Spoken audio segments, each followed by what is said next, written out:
तो नमस्कार दोस्तों, कैसे हैं आप। आज हम पढ़ने जा रहे हैं आपका केमिकल रिएक्शंस एंड इक्वेशंस का वन शॉट। तो एक ही वीडियो में हम इस चैप्टर को रिवाइज करेंगे। जो भी इस चैप्टर की थ्योरी पोर्शन रहेगा, न्यूमेरिकल पोर्शन, न्यूमेरिकल तो खास नहीं है, रिएक्शन जो इसमें इंक्लूडेड रहेंगी, जो रिएक्शंस के कलर चेंजेस रहेंगे, वो सभी आपको इस वन शॉट में मिल जाएगा। सो जल्दी से जल्दी इस वीडियो को लाइक कर दो, अपने फ्रेंड्स के साथ शेयर कर दो, ताकि वो भी थोड़े समय में ज़्यादा से ज़्यादा इन्फॉर्मेशन को ऑब्टेन कर सके। तो ये वीडियो बहुत ही हेल्पफुल रहने वाली है, एंड तक जरूर देखना। इतने नोट्स पढ़ लो, आप कोई भी सैम्पल पेपर के क्वेश्चंस, कोई भी आप क्वेश्चंस जो आपके प्रीवियस ईयर में आया है वो इजीली सॉल्व आउट हो जाएगा। Now start the video. तो पहले हमारे पास क्या है, केमिकल्स रिएक्शन की definitions. The chemical reactions are the process in which new substance with new properties are form. तो सभी को पता है कि हमारे पास क्या होता है कि दो सब्सटेंस क्या करते हैं, पहले रिएक्ट करेंगे और उससे क्या बनेगा, हमारे पास क्या बनेगा, एक नया सब्सटेंस बनेगा जिसकी प्रॉपर्टीज पहले वाले से क्या होगी, डिफरेंट होगी। तो इन शॉर्ट आप मेरे पास एग्जांपल है जैसे हाइड्रोजन और ऑक्सीजन, और हाइड्रोजन और ऑक्सीजन की जो प्रॉपर्टी होगी that totally different from the water, जो दो उन चीज़ों को रिएक्ट करने के बाद बनी है। और हाइड्रोजन और ऑक्सीजन को जब हम रिएक्ट करेंगे तो हमारे पास बनेगा वाटर, और जिसकी प्रॉपर्टी हमारे पास क्या है, टोटली डिफरेंट है फ्रॉम हाइड्रोजन और ऑक्सीजन। तो केमिकल रिएक्शन में आपने सीख लिया है होगा क्या कि दो या दो से ज़्यादा कुछ सब्सटेंस होंगे, या समटाइम्स एक सब्सटेंस भी होगा जो रिएक्ट करता है अपने ही मॉलिक्यूल के साथ और एक नया सब्सटेंस क्या करता है, बना लेता है। तो आपने जो राइट डाउन कर लेना है। If you want to make a notes of that particular one shot then you can. तो आप इजीली अगर आप नोट्स बना लोगे तो आपके पास एक रिकॉर्ड रहेगा, फिर से वीडियो नहीं देखनी पड़ेगी। तो अगर आप बनाना चाहते हो तो बना सकते हो, नहीं तो वीडियो तो अवेलेबल है ही है।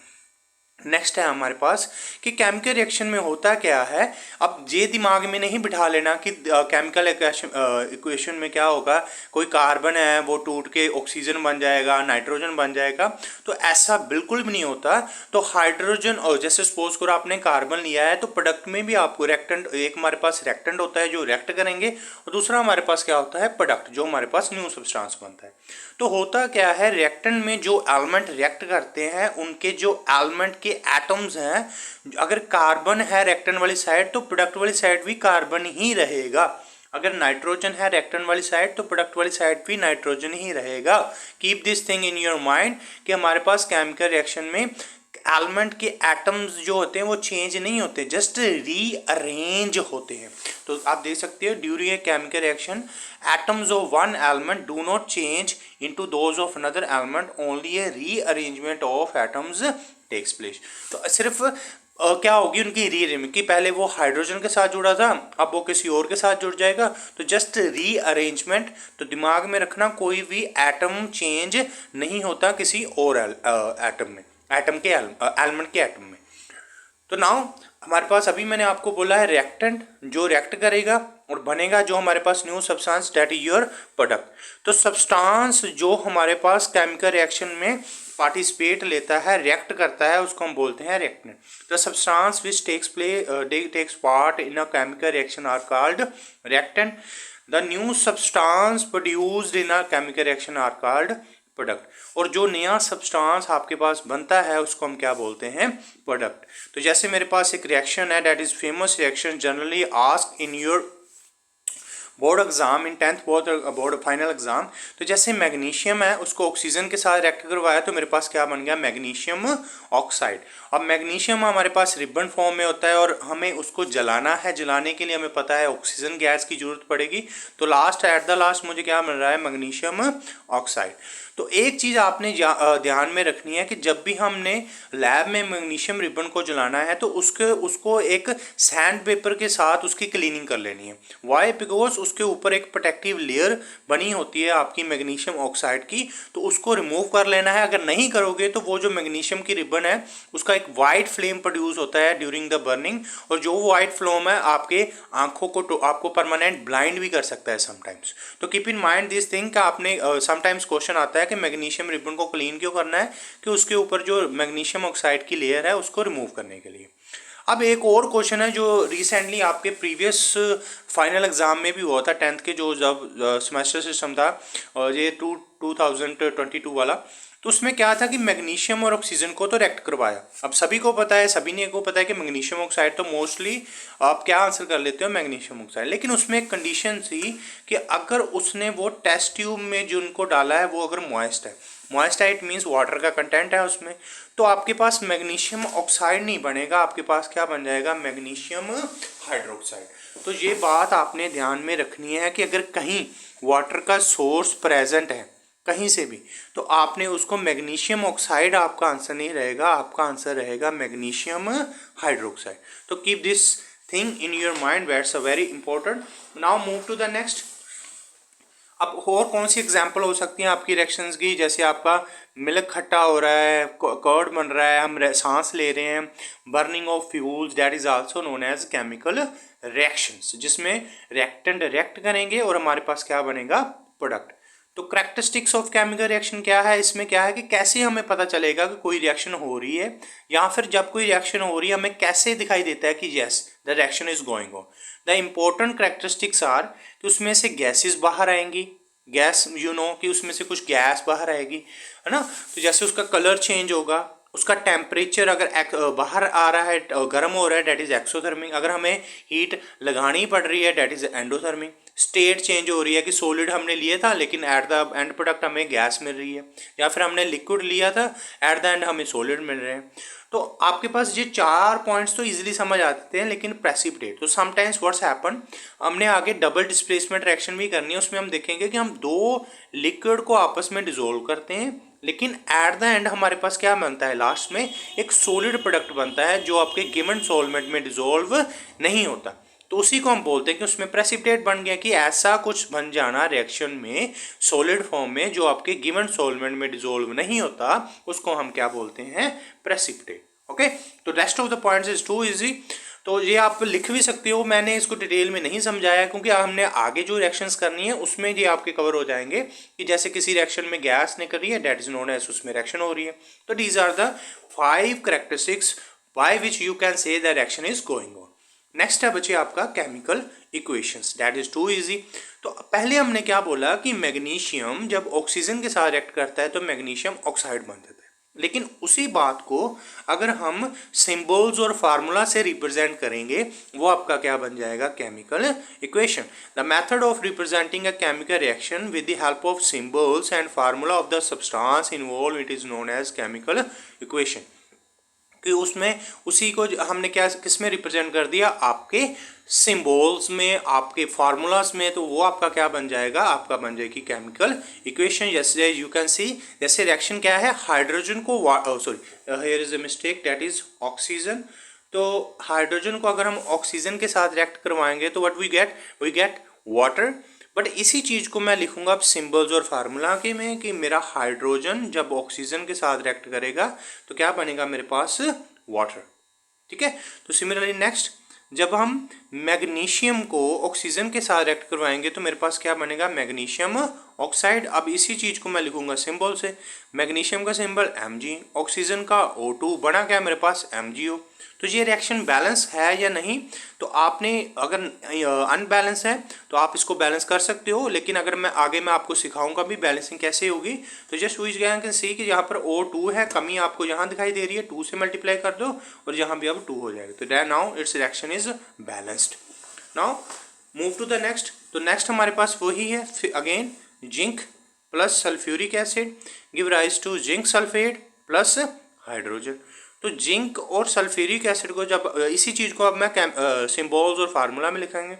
जिंक का फार्मूला Zn, सल्फ्यूरिक एसिड का फार्मूला H2SO4। तो क्या हुआ है जी, हम आगे देखेंगे भी, जहाँ पर डिस्प्लेसमेंट हो रही है, जिंक ने हाइड्रोजन को डिस्प्लेस कर दिया तो ZnSO जिंक सल्फेट बन गया।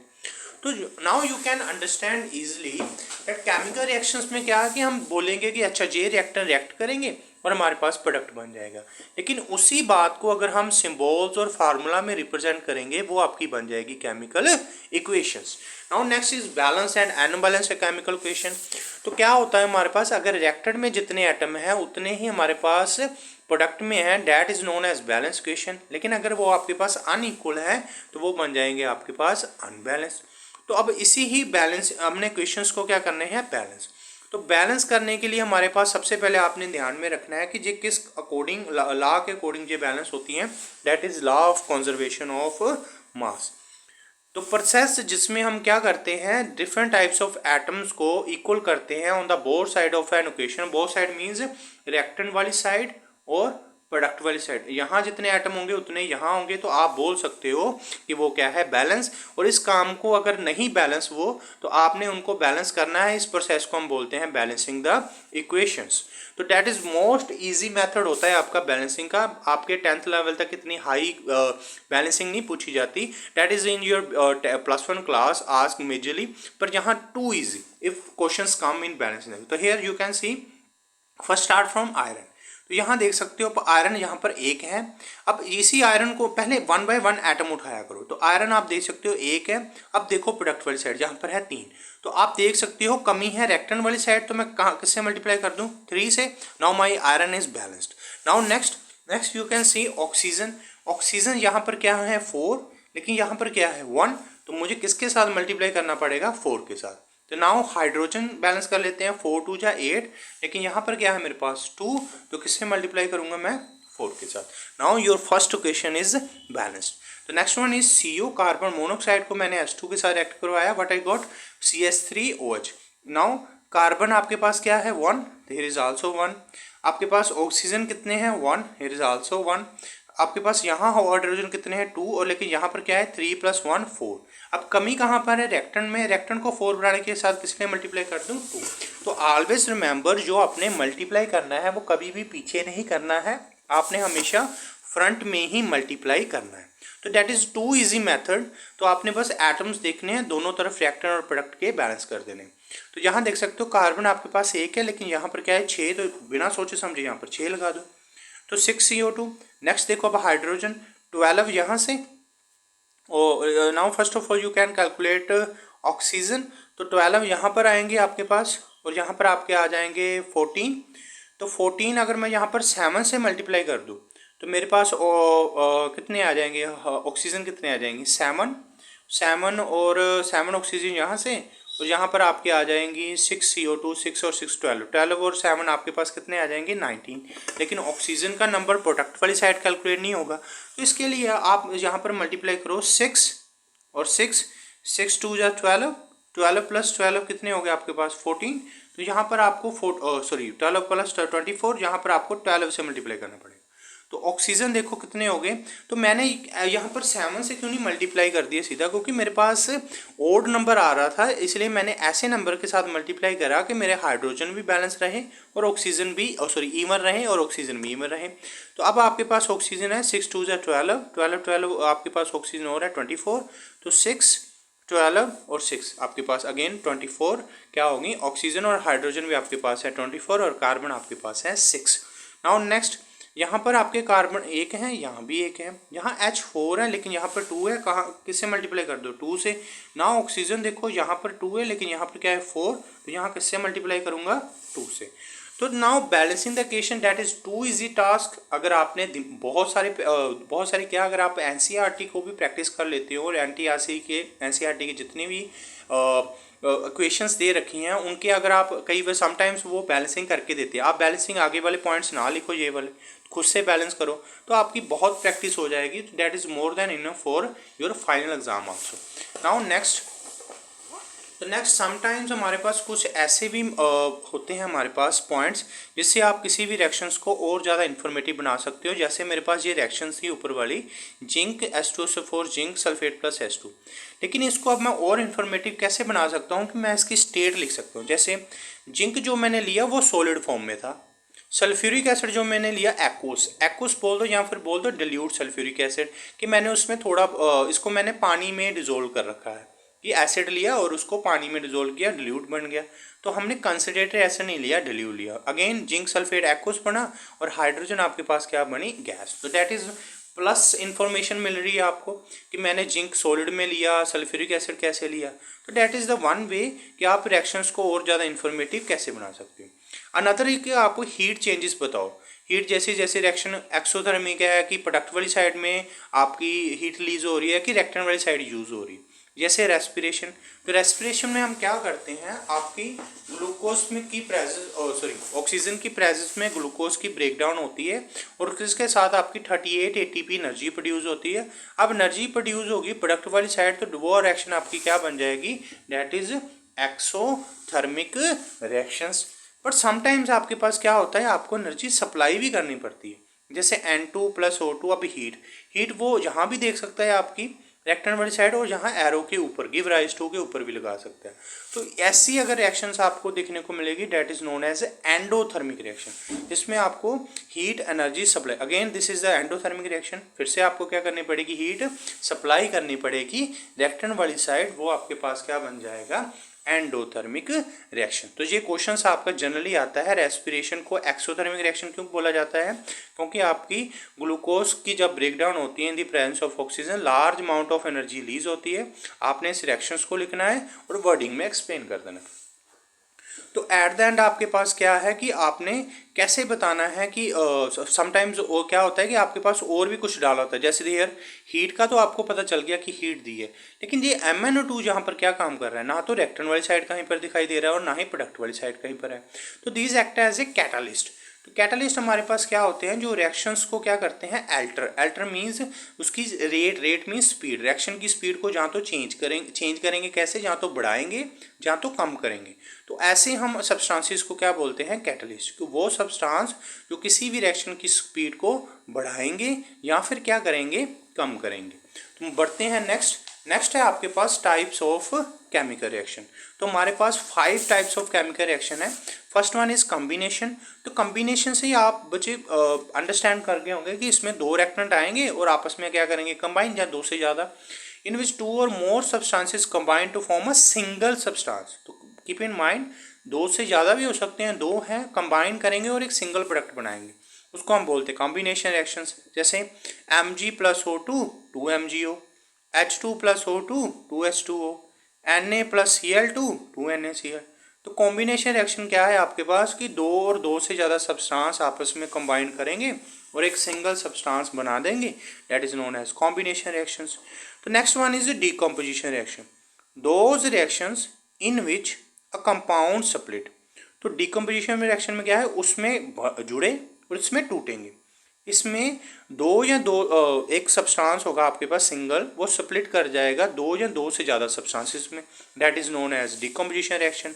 अब डीकम्पोजिशन रिएक्शंस लगाने के लिए आपको एनर्जी सप्लाई करनी पड़ेगी, दैट्स वाई डीकम्पोजिशन रिएक्शन क्या होंगी, हम ऑलवेज एंडोथर्मिक रिएक्शन, को कि आपको हीट सप्लाई करनी पड़ेगी। जैसे देखो CaCO3 को हीट किया, they will form in CO + CO2।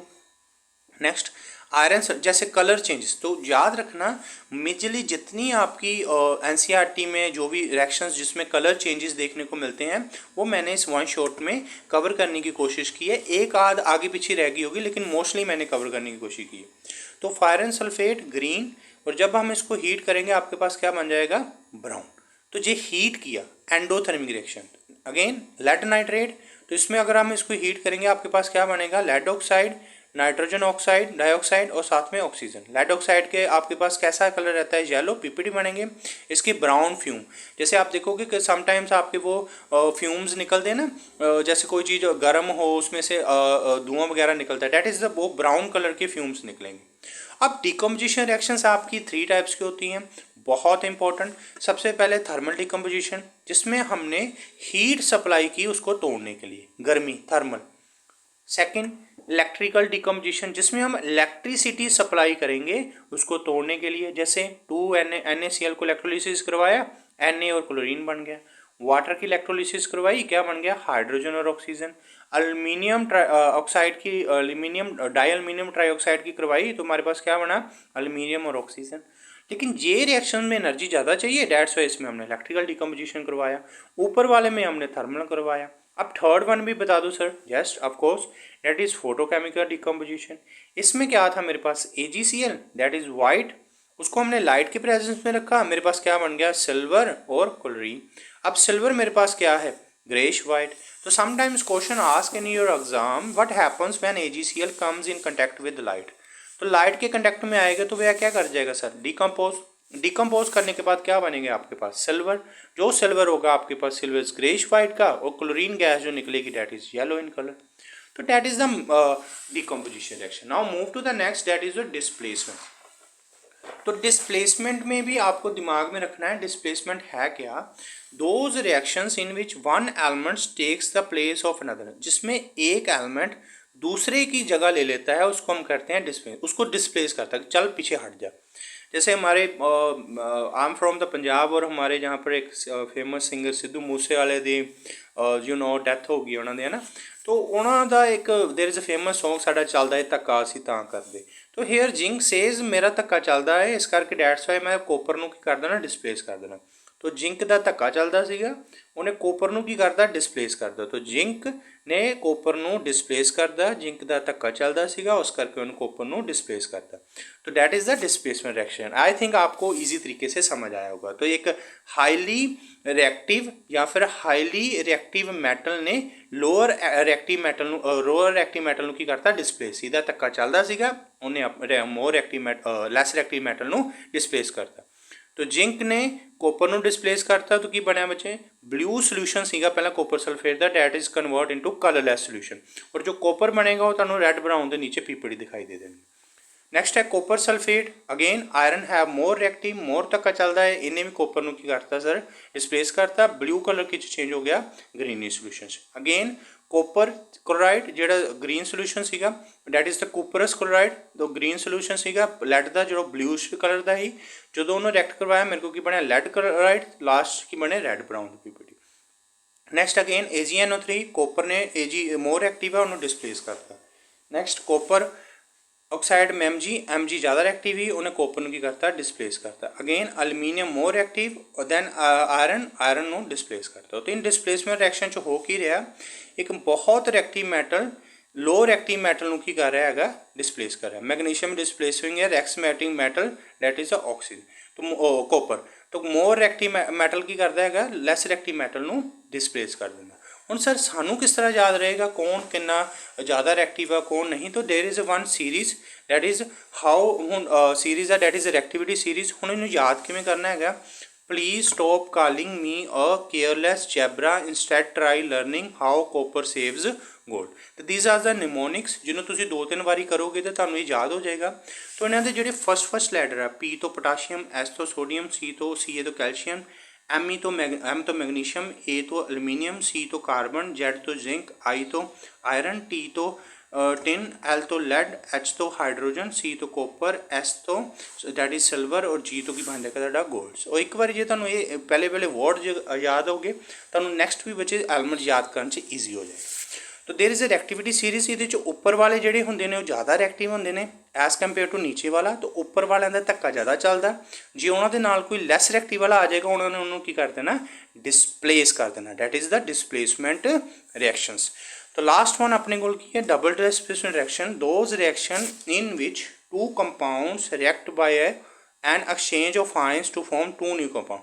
हुण उहदे च इक्को सिंगल डिस्प्लेसमेंट होई करदी ही, इत्थे होनी है डबल डिस्प्लेसमेंट। जिस तरह Ag ने Na नूं डिस्प्लेस करना, तो ये भाई भी कह सकते हैं कि Na ने Ag नूं भी डिस्प्लेस करता। तो Ag चला गया Na की जगह से, Na चला गया Ag की जगह से। तो Ag आ गया तुहाडा इत्थे और Na चला गया तुहाडा इत्थे, यू कैन सी। और जिहड़ा AgCl बनया that is the white precipitate, ठीक है। तो दोज रिएक्शन जिहदे च दो कंपाउंड आपस की करते हैं अपने आयंस नूं एक्सचेंज करते हैं, तो उन्होंने आपां बोलते हैं डबल डिस्प्लेसमेंट रिएक्शंस। तो ठीक है, जिहदे च दो आयंस आपस की करते हैं अपने आयंस नूं एक्सचेंज करते हैं, that is double displacement reaction. तो याद रखना double displacement reaction also known as precipitation reactions. तो when paper question ask in your exam what is the precipitation reaction, तो you can write double displacement reaction. और एक example लेके दिखा देना कि की बन रहे हैं white PPT, PPT means white precipitate. Okay, now move to the next, there is another example of this double displacement reaction, जैसे BaCl2 और सोडियम।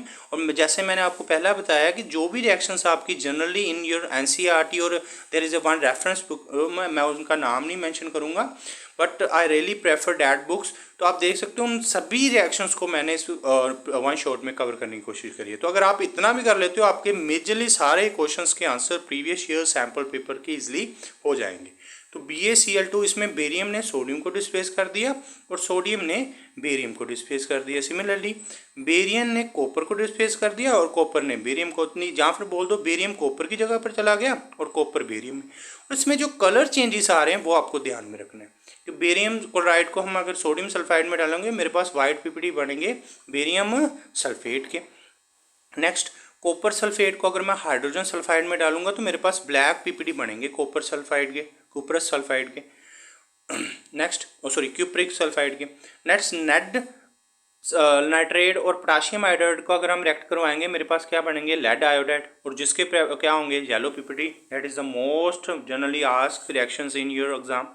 नेक्स्ट AlCl3 को अगर मैं NH4 अमोनियम हाइड्रोक्साइड में डालूंगा तो मेरे पास क्या बनेगा अल्मीनियम हाइड्रोक्साइड, और जिसके पीपीडी क्या होंगे आपके पास वाइट पीपीडी। तो नेक्स्ट बहुत इजी रिएक्शंस जो बच्चों को समझ नहीं आती, क्या है ऑक्सीडेशन क्या है रिडक्शन, तो just in a very easy language I am going to teach you कि अगर आपके पास कहीं पर इन तीनों में से कोई भी आपके पास एक भी डेफिनेशन अप्लाई हो रही है दैट इज वो क्या हो जाएगा ऑक्सीजन, जैसे addition of oxygen, removal of hydrogen और लॉस ऑफ इलेक्ट्रॉन। तो अगर तीनों में से एक भी अप्लाई होगी तो वो सब्सटेंस क्या करवा रहा है अपनी ऑक्सीडेशन, और इसका just reverse addition of hydrogen, removal of oxygen और गेन ऑफ इलेक्ट्रॉन, ये आपका क्या हो जाएगा रिडक्शंस। तो इसको समझते हैं लेट्स बाय एग्जांपल्स। तो जैसे कॉपर ऑक्साइड जैसे आपके पास ये है तो आपका काम इसका ही होता है कि इनमें बताना है कि कॉपर ऑक्साइड ने क्या किया। तो कॉपर उठा दो, तो कॉपर दैट इज कॉपरस ऑक्साइड यहाँ पर देखो और यहाँ पर कॉपर देखो, जहाँ पर इसके पास ऑक्सीजन रिमूव हो चुकी है जहाँ से और जहाँ से देखो, it means removal of oxygen, वो क्या बन जाएगा रिडक्शन। तो कॉपर ऑक्साइड की क्या होगी रिडक्शन। अब H2 ने देखो यहाँ और जहाँ H2 देखो, H2 यहाँ पर क्या हो गया H2O, उसने ऑक्सीजन गेन कर लिया, तो दैट इज ऑक्सीडेशन। तो there is now one trick for you, अगर आपको ये पता चल गया कि कॉपरस ऑक्साइड की रिडक्शन हुई है तो जस्ट उल्टा उसका रिडक्शन, और दूसरा क्या होता है ऑक्सीडाइजिंग एजेंट, ऑक्सीडाइजिंग एजेंट बन जाएगा। अब रिडक्शन को समटाइम्स रिड्यूस्ड भी बोल देते हैं और ऑक्सीडेशन को ऑक्सीडाइज्ड भी बोल देते हैं। तो कॉपरस ऑक्साइड की अगर हमने रिडक्शन करवाई और रिडक्शन हुई है तो वो कौन सा एजेंट बनेगा ऑक्सीडाइजिंग एजेंट। अब हाइड्रोजन की अगर हमने ऑक्सीडेशन करवाई है तो कौन सा एजेंट बन जाएगा रिड्यूसिंग एजेंट। तो you can C now next जो ये आपके लिए होमवर्क है कि ये मैं आपको देख रहा हूँ कि अगर आपको समझ आ रहा है कि नहीं आ रहा, दैट इज़ टू इजी। तो एक बार मैं आपको ओवरव्यू कर देता हूँ, स्लोली मैं सभी दिखा देता हूँ। तो that is the all the reactions which generally ask in your NCERT plus your my reference work which I am following, ठीक है। तो these are the major oxidation reduction जो आपको एग्जाम में देखने को मिलेंगी। तो इसमें आप पहचान सकते हो कि किसकी ऑक्सीडेशन हुई है रिडक्शन। ट्रिक मैंने आपको यही बताई है कि ऑक्सीडेशन आपको पता चल गई, इजीली पता चल जाती है, तो दूसरा इसका एजेंट बन जाएगा वो रिड्यूसिंग एजेंट। रिडक्शन आपको पता चल जाएगी ये कौन सा काम बनेगा ऑक्सीडाइजिंग एजेंट। तो ऑक्सीजन रिडक्शन इजीली पहचान लेते हैं बच्चे, लेकिन प्रॉब्लम आती है उनको यही। तो आपने कुछ नहीं सोचना, ऑक्सीडेशन पता की ये कौन सा एजेंट बन जाएगा उल्टे, इसका उल्टा ऑक्सीडेशन का उल्टा रिड्यूसिंग एजेंट, रिडक्शन का उल्टा ऑक्सीडाइजिंग एजेंट। तो आई होप आपको ये वन शॉट वीडियो समझ आई होगी। तो आप इतना भी कर लो that is more than enough, आपको और कुछ पढ़ने की जरूरत नहीं है। That is I confidently say to you. तो आप इससे ही बहुत बढ़िया अच्छा स्कोर कर पाएंगे इस चैप्टर में अगर आप ये मेरी वन शॉट वीडियो एक दो बार देख लेते हो। नोट्स बना लो अगर if you want to make then you can, बार बार आपको वीडियो देखने की जरूरत नहीं पड़ेगी, आपके पास नोट्स होंगे उससे ही आप रीड आउट कर लेंगे। तो आई होप आपको वीडियो पसंद आई होगी, अपने फ्रेंड्स के साथ शेयर करना। If you have any query comment on the comment box, then I will answer your query on the next video. Thanks for watching my video. Share my channel, share with your friends. Be happy. Now all the best for your exam preparation. So meet to the next video. Thanks.